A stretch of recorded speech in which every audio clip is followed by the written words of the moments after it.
They tell you to eat like a giant child. I'm not working out. Well, I feel like I'm 75 years old, man. My number's been called, like Yeah. I'm not in charge of my time here on earth, but I want at least my wife and kids to know I did what I could.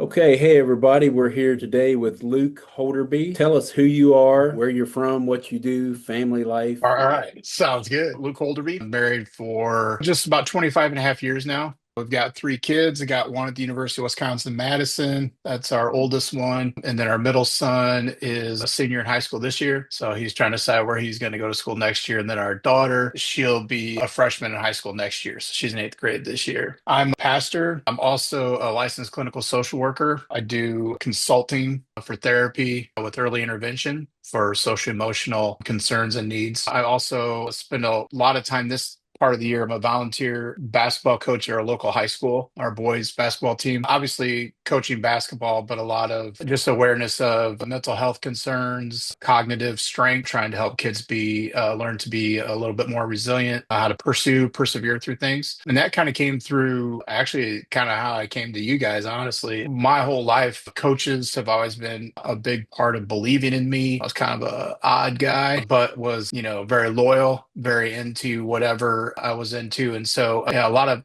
people mentor me, stuck Mm. up for me. Coaching to me has always been something that I greatly enjoy just because somebody believed in me in that kind of like safe world. I had been helping a little bit off and on through some younger age things around here. Some friends of mine that are in pretty competitive levels of basketball coaching and basketball. I really enjoy it, but obviously in my profession and what I do with my life, there's not time to, be the head coach of something like that. It's not something that like I really desire to be, but I do love encouraging coaches. I love helping out. I guess it's been about 4 or 5 years ago now. I was diagnosed with stage 3 colorectal cancer. Towards the end of that journey, the varsity boys basketball coach here, I'm in El Paso, Illinois, not Texas, Okay. much Never heard of smaller that. and much colder. So Yeah. Oh, yeah, yeah. right. Man, I'm right in the center of the state. So I'm right off of Interstate 39. We're 2 hours south of Chicago and about 20 minutes north of Bloomington, Illinois, which is the headquarters of State Farm Insurance and Illinois Okay. State University's in Normal there. So just in the Midwest here. So the varsity coach had reached out to me and said, "Hey, when you're feeling healthy, I know you've mentored some former players of mine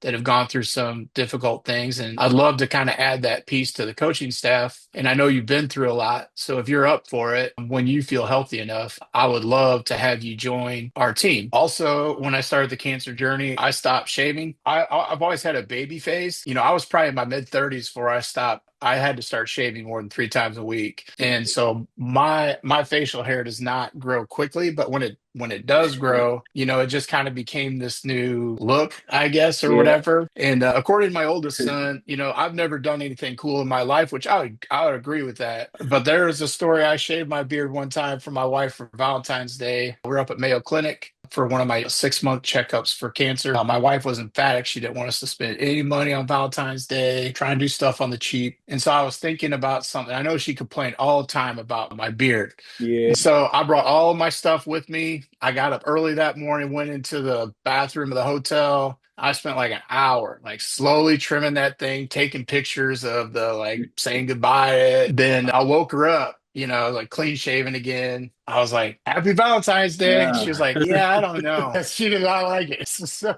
Yeah. the beard had to come back. So Yeah. But it looks well, good. thanks. Yeah, so that's just kind of been it's kind of been a little bit of my journey is along with the pastoring and helping out in the community, helping with social emotional, those kind of things is pretty much what I do. And then yeah, I love just being in the gym and at games, helping young men that are going through difficult things, encouraging them, and then guys that are succeeding, having their back. That's pretty much, about me. And the beard has become this thing. It's funny. Everybody's like, "There's that beard." And like I was at a funeral the other day and there was a bunch of people I grew up with my time. I had no idea who I was. Yeah. They're like, "Who is that guy like over there?" Like kind of looks familiar. It's been kind of a fun journey. And that That's time I shaved it, that my wife was like, "Yeah, I don't know." My son was like, "You look so much younger, Dad." I was like, "Thanks." He's like, "That's not a compliment." So I was like, well, "Okay." So that's I what I guess the always like beard's the about. one cool thing I did. Yeah, I like being able to hide what you were talking Yeah. about. Yeah, because and there's one guy that I saw that I worked with when I was 16. And I saw this guy, it must have been maybe it was less than 10 years ago. And I had the beard and everything. And I said, "Hey, Craig," I said, "You don't remember me?" He said, "Yeah, I do, Eric." And I don't know how that man remembered me from like Yeah. from the time I was 16 till like 30 years later. Yeah. Actually, more than 30, 35 years later, but he knew who I was. But most people, like you said, you can hide with it. And if you keep Well, your and head I've down, lost, yeah, and I've lost like, I don't know, I've lost like 80 pounds too. Because when I was going through the cancer stuff, they were really serious about me having lifting weights and stuff like yeah, that. So I hired a personal trainer and started eating different and stuff like that.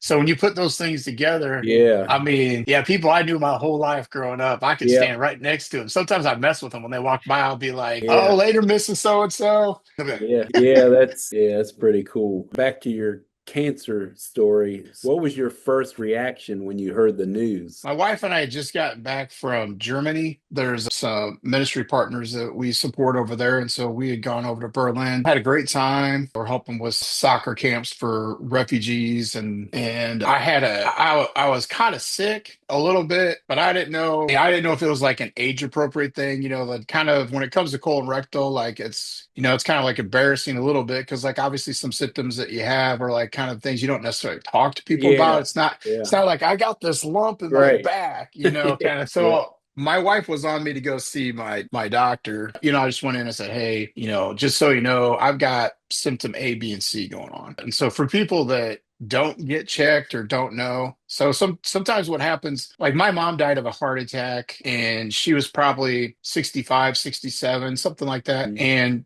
she was an anxious woman. And so, we know that a lot of times women get diagnosed as being anxious, and it's actually they have heart issues, but it yeah, presents like it's a panic attack or stress or something like that. And yeah. so my mom died of a heart attack. And so it's kind of the same thing for men and women, age 35 to 50. What will happen a lot of times, people will say things like, "Well, it's probably just hemorrhoids." Like that was my thing. Like that's really typical this season of life. You're under a lot of stress, you're older, you're probably not Hmm. eating healthy. It's probably just, hemorrhoids. Yeah, That's kind of what it was couched like. Yeah, you're obese, you're overweight, but like your blood pressure is like not terrible. Like you're on blood pressure medication and it's holding just fine. yeah.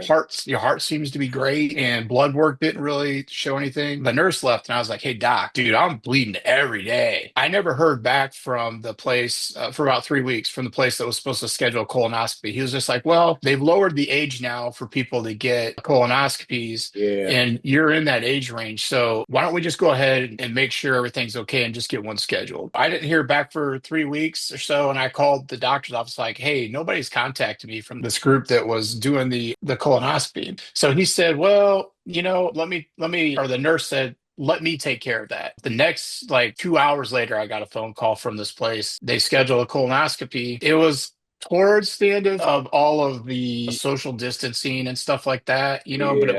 was still very like when you went in for a procedure, like somebody dropped you off, you went in by yourself and somebody picked Hmm. you up at the door. Like they couldn't come in with you. My wife dropped me off at the door. I Mm, went in for the colonoscopy and I woke up and my wife was in the room with me. And I was like, "Oh, this isn't good." man. Because I knew if everything was okay, they would walk me out to the exit and she'd pick me up and we'd be on our way. And yeah, the doctor came in and said, "I've been doing this a long time. This is cancerous. It's lower and it's large, which both those things are bad." And he said, "Obviously we'll wait for the pathology to confirm that, but I've been doing this a long time and I know what I'm looking at." Yeah, so that was when I found out. My reaction, I just remember laying there, and it's an awkward kind of thing because you're laying down. So you're Hmm. kind of in a very vulnerable position. Yeah. It's not like you had results or tests done and you went in and sat in front of the doctor in their office and Right. you're both sitting at chairs. So like I'm laying down, I'm coming out of this You just sleep that I woken up. was in, and my wife's there, and I could tell that she's trying. And my wife does not handle stuff like this well at all.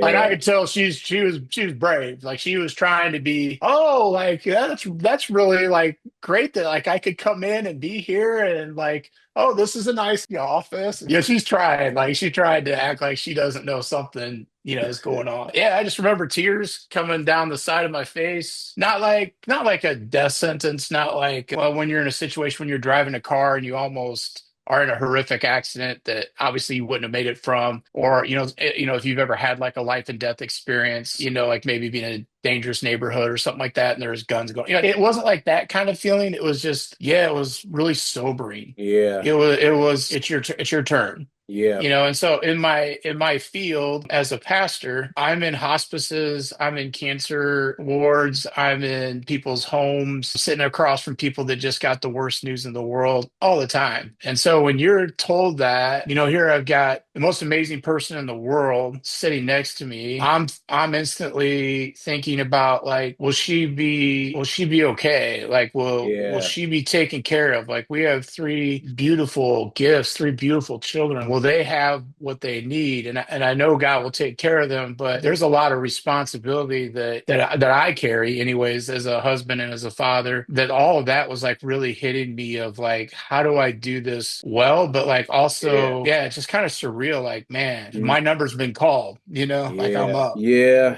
I know that feeling. I was there with my wife when she was diagnosed, and the doctor. Yeah, so it was pretty much the same thing. Yeah. Yeah. One thing that I like about your story is even the small choices started to matter, like what you ate, what you put on your body, the grooming Mhm. products. So we went through Mayo Clinic up in Rochester, Minnesota for my cancer treatment, and they were amazing and still are. I still have two more checkups that I have to clear, and then they'll say I'm cancer free. They don't use the term remission for colon rectal cancer. They'll just say no sign of disease present. And then when it's gone, they'll say you're cancer free. You kind of survive for a while. Like, you're just kind of like, you get through the chemo. I had my port rejected, so I had to get another port put in. It delayed and lengthened the amount of chemo. I had to heal Yeah, from that. I had to do 5 days a week for 5 weeks of radiation. Then I had to heal from that. Then I had the surgery, and then you get a bag on you so that you don't get an infection. So then, you've got your waste coming through a bag, and then you go back in where it's called a takedown, where they tie everything back together. So through that whole process, I mean, it's kind of opposite of what you think. Like, they tell you to eat like a giant child. Everything's white bread. Like, everything is yeah, bulky, starchy, stay away from fiber stuff, just like all kinds of things that you would think. But then you get to a point in the journey where you're healing. So then it becomes a lot of like mental and physical. And obviously, when you can combine those things together, you do yourself a huge service. I had some people that gave me a little kick in the butt every once in a while, reality check, of like trying to walk. Like, one of the biggest things that they say is a factor to not have cancer return is if you walk an hour a day. yeah, But people don't want to hear that because that sounds like you're just trying to make me do something. But that's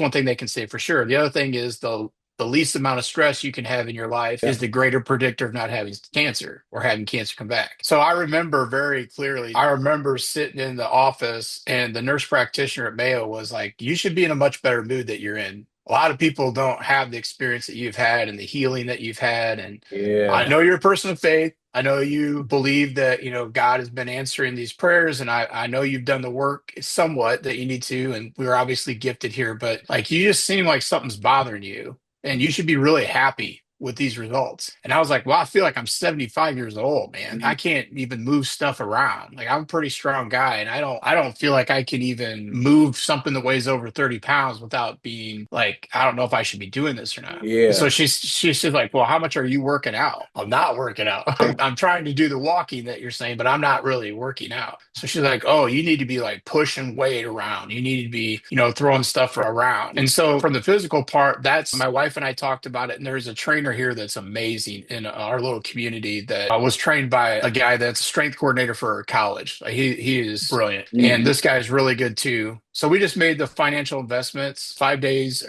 a week, 30 minutes a day. And, I started out with like using just bands because I couldn't even lift weights, to the point now where it's like pushing some pretty decent weight around and doing, pushing the sled and a lot of different things that, I've just kind of trusted this guy, and he's really good about making it so that, whatever's going to give me the best longevity towards like, your core and just being in good shape, maintaining stuff, not trying to enter any sort of competition or anything like that, but just being in good shape and taking care of my body. The same way with diet. I had thyroid cancer in the middle of that they found. And so started working with an endocrinologist at Mayo on my, like, how many calories I should have a day and how much protein should be in that, just some of those kind of things. yeah, Yeah, so that's just been something I've just kind of been looked at it like an investment. Like I just need to be a good steward, the best that I can do to take care of myself. For my Hmm. family. My dad died when I was engaged to my wife in 1999 when he was 63 years old. And doctors warned him forever that he needed to change his eating habits and some of those kind of things.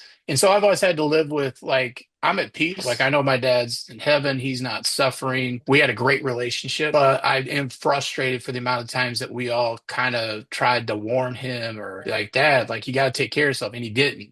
So I'm not in charge of my time here on earth as far as when my expiration date is, but I want at least my wife and kids to know I did what I could. You know, Yeah, that's I right. did my part. I can live with that. So yeah, so then along the way with the beer, it was pretty bad. It's pretty rough. Actually, it's pretty rough today. I feel really embarrassed. I didn't really have time to like brush it out much. I was running out of the house this morning. It was pretty rough. And a buddy of mine that had a beard, he gave me some advice. Then some guys were like, "Oh, it looks kind of neat." And then one of my coworkers, one of the other pastors here, moved here, and he's always had a beard, and he's really good at a lot of different things. And one of those things, he's just a guy that's really good at style kind of things or Yeah, whatever, as well as being a mechanic. You know, he was just like, "Hey, if you don't mind, like, you need to put some like product in your beard. Like, you need to like, it's kind of like crazy and out of control." And I was like, "Well, I don't have the money to like."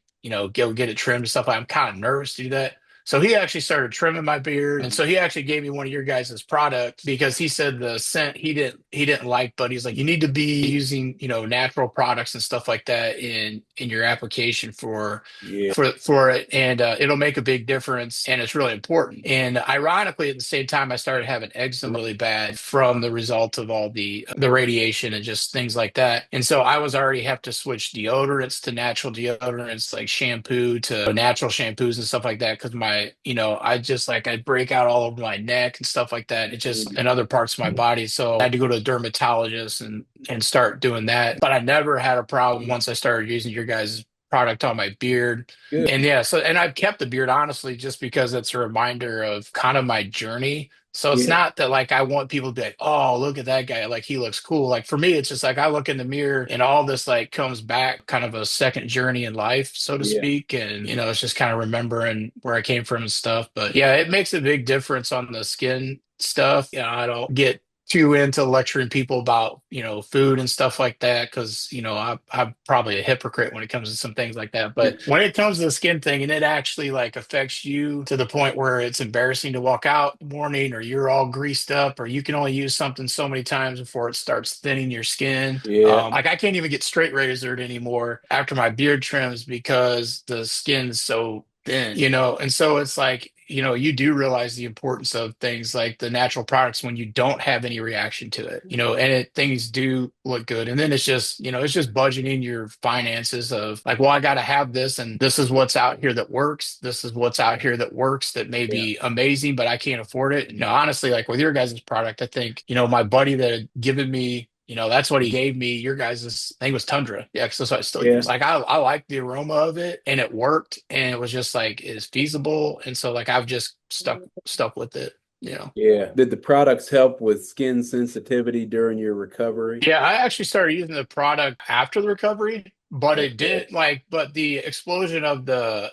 eczema hitting all over. Yeah, when I started using it and just instead of going to a grocery store and grabbing a product that said Yeah, beard balm or whatever else that was causing problems and stuff like that. Yeah, the moment I started using both the beard balm as well as the oils, that made a huge difference in my skin. No question about it. Like there was no like it wasn't itchy, it wasn't dry. It also wasn't like I thought it would be where like grease all over things. It wasn't like that, at all. A friend of mine, we got back in contact with each other during this time too. On the side, he likes to cut hair, straight razor, shaving, beard trimming, beard styling, that kind of stuff. He and I ran into each other and he was like, "Hey man, you got to come to my shop. I only work a couple days a week because it's just kind of my hobby. It's not my main job." So yeah, so I walked in there and it was kind of like this whole community. It was pretty cool. I mean, it was like all kinds of crazy mustaches I've never seen before, sick beards like yours and stuff where I'm just like, Yeah. But it was a really chill place and I really liked it. But then he was like showing me, he was like, all right, he's like, you need to, take the beard oil and you need to start from the bottom. You need to work that in there. And then those are the kind of things you need to do to kind of maintain it so that it's healthy. And also so you don't have, the irritations and stuff like that. So it was great. It was like learning a whole new thing, but it also wasn't weird. You know what I mean? Like as a Yeah, dude, sometimes it's kind of hard. I mean, I'm the only dude in the place that's not all tatted up. It wasn't like a bunch of guys like sitting around just kind of like, well, you know what you need to do to take care of yeah, yourself. And, it was just like, it's like, all right, man, this is what you need to do to like keep that thing looking good. And it was yeah, just kind of like being educated on it. It was so helpful too. It was so practical. Spent a lot less time in the morning trying to leave without worrying about what it looked like and knowing exactly what to do. So, because you kind of don't know who you're supposed to ask or help if you don't have somebody to help you out, or you just look really bad. yeah. I know a lot of guys have questions and they don't want to ask either. We would go to a local apple butter festival here when we first started the business for,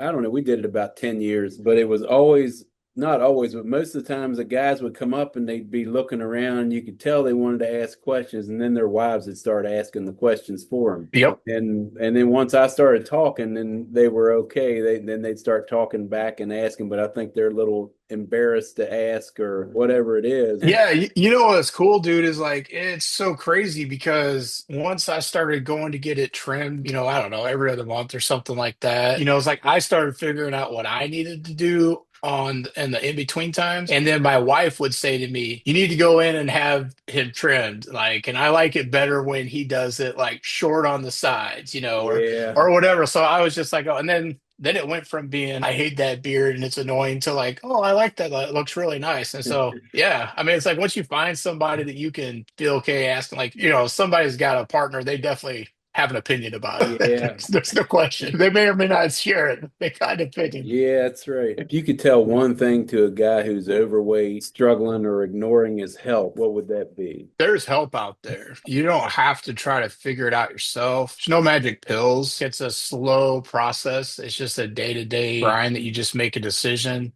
on Yeah, what you're going to do. But man, if you don't have the right resources in place to help you, I mean, there are cats that can do it, but it's really hard. But I yeah, tried for a really long time. Cancer has been such a blessing for me because having the world's experts tell you yeah, what they know is your best chance of doing this or that, it makes it much easier to know what to go and find. But I think yeah, all the time about people that I know are struggling. I kind of remember or not kind of, I do know what it feels like to be them. And sometimes you just have to kind of swallow your pride. And you gotta stay away from info ads and yeah. all these things that will milk you dry and do nothing for you, but find real human beings that you're gonna have contact with that know what they're talking about, that are Good honest with you, advice. Yeah, and just each day just take it that day is today's what I got. I'm gonna do the best I can with today, and then eventually over time it's like wow, like I feel yeah, so much better. Like if I have a terrible weekend, like a holiday weekend or something like that with food everywhere, I feel awful for 2 weeks. And